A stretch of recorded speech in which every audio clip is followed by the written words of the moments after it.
Hello students, हमारे बॉसराज top study channel में आपका स्वागत है। आज हम क्लास 12 में रिएक्शन स्टार्ट कर रहे हैं। नेम रिएक्शन बहुत ही इंपॉर्टेंट रिएक्शन होती हैं और ये रिएक्शन बोर्ड में 100% यानी अक्सर कर ये रिएक्शन पूछी ही जाती हैं। यानी नेम रिएक्शन, इन रिएक्शनों के नेम होते हैं। यानी जैसे सिमेट अभिक्रिया है इस रिएक्शन का नाम, यानी ये अभिक्रिया सिमेट अभिक्रिया के नाम से आएगी बोर्ड में। तो इस अभिक्रिया को कैसे करेंगे, यानी इसमें बोल लिया है परिभाषा में, सांद्र सल्फ्यूरिक अम्ल की उपस्थिति में CH3COCOH यानी एसिटिक अम्ल की हाइड्रोजोइक अम्ल के साथ कराने पर प्राथमिक एमीन बनता है। यही सिमेट अभिक्रिया होती है। यानी CH3COOH की हाइड्रोजोइक अम्ल के साथ CH3COOH की हाइड्रोजोइक अम्ल के साथ, हाइड्रोजोइक अम्ल क्या होता है, N3H, हाइड्रोजोइक अम्ल होता है N3H, सांद्र सल्फ्यूरिक अम्ल की उपस्थिति में, सांद्र सल्फ्यूरिक अम्ल की उपस्थिति में, यानी सांद्र H2SO4 की उपस्थिति में रिएक्शन करानी है। यानी कराने पर प्राथमिक एमीन प्राप्त होता है। प्राथमिक एमीन क्या होता है, प्राथमिक एमीन CH3NH2, यानी जो N होता है वो सिर्फ एक ही कार्बन से कनेक्टेड हो। जैसे CH3 को लिखें खोलकर तो H, यानी N और H और H, यानी N सिर्फ एक ही कार्बन से कनेक्टेड है, तो यानी ये प्राथमिक एमीन है। तो CH3NH2,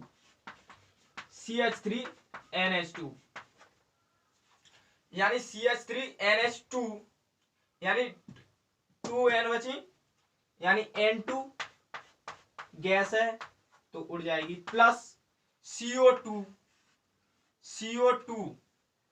प्लस CO2 ये गैस है, CO2 भी गैस है यानी कार्बन डाइऑक्साइड, ये भी उड़ जाएगी। यानी CH3COOH यानी एसिटिक अम्ल की हाइड्रोजोइक अम्ल से सांद्र सल्फ्यूरिक अम्ल की उपस्थिति में कराने पर हमें प्राथमिक एमीन और नाइट्रोजन और कार्बन डाइऑक्साइड प्राप्त होती है। इसी को हम सिमेट अभिक्रिया कहते हैं।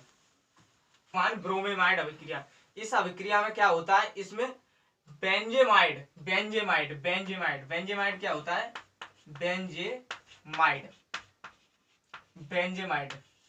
बेंजेमाइड होता है C6H5CONH2, बेंजेमाइड होता है C6H5CONH2 की अभिक्रिया ब्रोमीन के साथ कराने पर, ब्रोमीन के साथ, यानी ब्रोमीन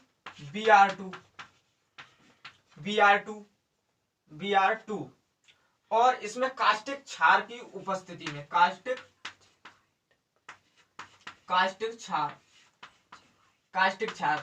क्षार हम KOH लेते हैं, यानी KOH, यानी C6H5CONH2 plus Br2 plus KOH अभिक्रिया करेगी इक्वल, यानी ऑफमान ब्रोमेमाइड अभिक्रिया क्या होती है, बेंजेमाइड की अभिक्रिया ब्रोमीन के साथ कास्टिक क्षार की उपस्थिति में कराने पर जो प्राप्त होता है उसे हम ऑफमान ब्रोमेमाइड अभिक्रिया कहते हैं।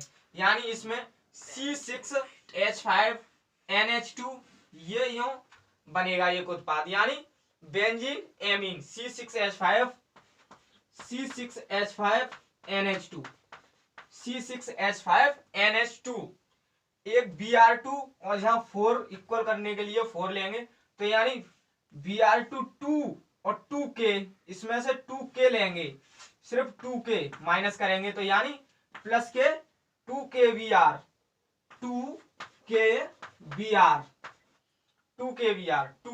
अभी यहाँ 2K बची प्लस K2CO3, 2K बची, यहाँ 2 माइनस, यानी 4K में तो 2 माइनस की तो 2K बची, K2CO3 एक O और 2 O CO3 प्लस 2H2O, ये ब्रोमेमाइड अभिक्रिया है।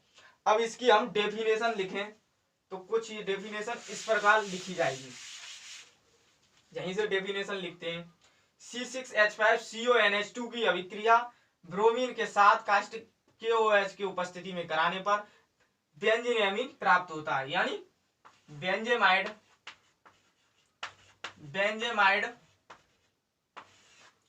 की ब्रोमीन के साथ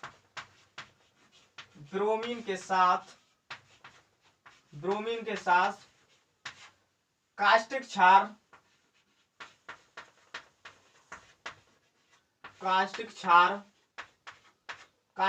की उपस्थिति में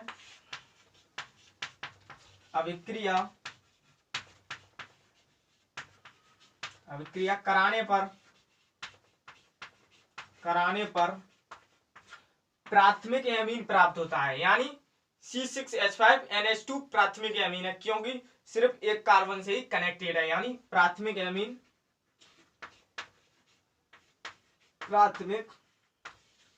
एमीन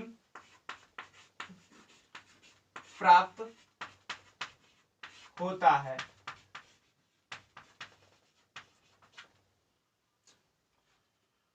और रिएक्शन है कार्बिल एमीन की अभिक्रिया। यानी कार्बिल एमीन की अभिक्रिया में एनिलीन यानी एनिलीन क्या होता है? एनिलीन बेंजीन बनाओ। सबसे पहले बेंजीन के ऊपर NH2 ज्वाइंट कर दो, एक H हटा के NH2 लगा दो। यानी ये एनिलीन बेंजीन पर NH2 यानी क्लोरोफॉर्म। और इसमें हमें एक और उत्पाद चाहिए,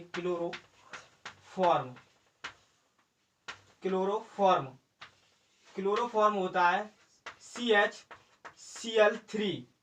और अभी जो यूज हुआ था उपस्थिति में कास्टिक क्षार ना लेके कास्टिक एल्कोहलीय लेते हैं, यानी KOH। यानी एनिलीन की क्लोरोफॉर्म के साथ कास्टिक क्षार की उपस्थिति में अभिक्रिया कराने पर हमें कार्बिल एमीन अभिक्रिया प्राप्त होती है। ऐसे एनिलीन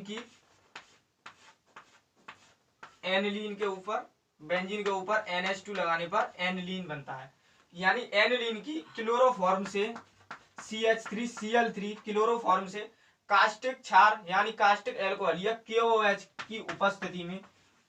की उपस्थिति में अभिक्रिया कराने पर इसमें 3 से मल्टीप्लाई करते हैं, यानी 3।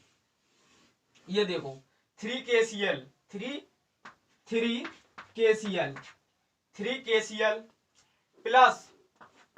प्लस में N के साथ C बेंजीन बनाओ। सबसे पहले बेंजीन पर NC H2O में चले जाएगा, प्लस H2O। अब बॉन्डिंग करने के लिए H2 1 3 और 3 6, यानी 3 का मल्टीप्लाई कर दो 3H2O। ये होगी रिएक्शन। यानी एनिलीन की क्लोरोफॉर्म के साथ कास्टिक क्षार की उपस्थिति में अभिक्रिया कराने पर हमको फेनिल आइसोसाइनाइड मिलता है और KCl की प्राप्ति होती है। इसकी रिएक्शन लिखें, डेफिनेशन। एनिलीन की अभिक्रिया एनिलीन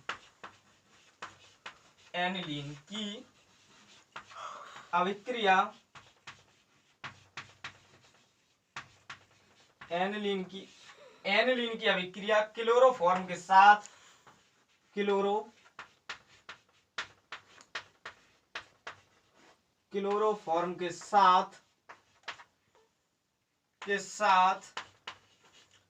एल्कोहलीय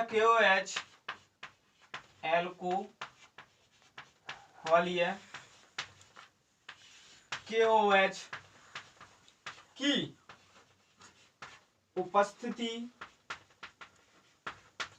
उपस्थिति में अभिक्रिया कराने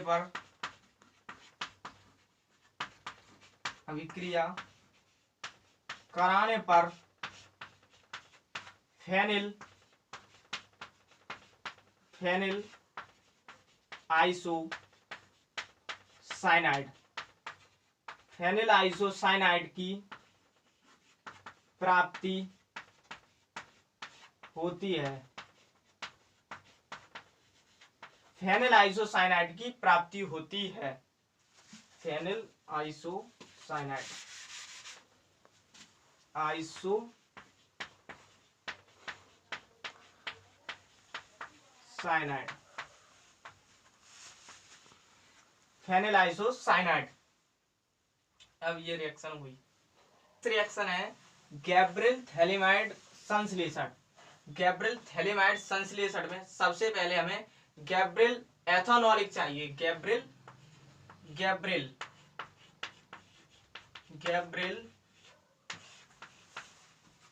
एथोनॉलिक एथोनॉलिक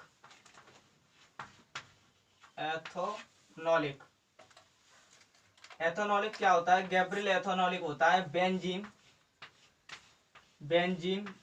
के दो साइड सी पर डबल बॉन्ड और सी पर डबल बॉन्ड और एन से कनेक्टेड, एन 3 बॉन्ड बनाता है तो एक बॉन्ड के लिए हम एच लगाएंगे और इसमें कास्टिक KOH की उपस्थिति में कराते हैं, यानी गैब्रियल एथोनॉलिक की उपस्थिति कास्टिक क्षार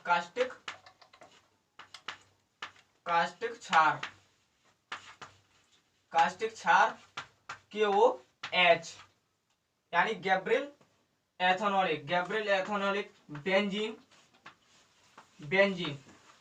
के दो साइड पे सी और सी पर डबल बॉन्ड O और सी एन से कनेक्ट होता है, एन 3 बॉन्ड बनाता है, 3 बॉन्ड बनाने के लिए H से हम एक बॉन्ड कनेक्ट कर देते हैं, प्लस KOH से इसकी अभिक्रिया कराते हैं, यानी कास्टिक क्षार से कराने पर, कास्टिक क्षार से हमें पता है कि N रेडाइन होता है और H धनायन होता है और इसमें K धनायन होता है और KOH रेडाइन होता है, यानी NH जो है प्लस है और OH माइनस है, यानी OH और H प्लस, H धनायन और OH रेडाइन यानी H2O, ये H2O बनाएंगे, यानी प्लस माइनस के पास जाता है और प्लस माइनस के पास माइनस प्लस के पास जाता है, यानी माइनस यानी K से कनेक्ट होगा, यानी प्लस बेंजीन C से कनेक्ट 2 और डबल बॉन्ड O और N से C से N कनेक्ट होता है, N रेडाइन है, H धनायन यानी H धनायन। इस उत्पाद को हम पोटेशियम गैब्रियल कहते हैं, पोटेशियम गैब्रियल। इसकी रिएक्शन हम RX से कराते हैं, इसकी रिएक्शन RX C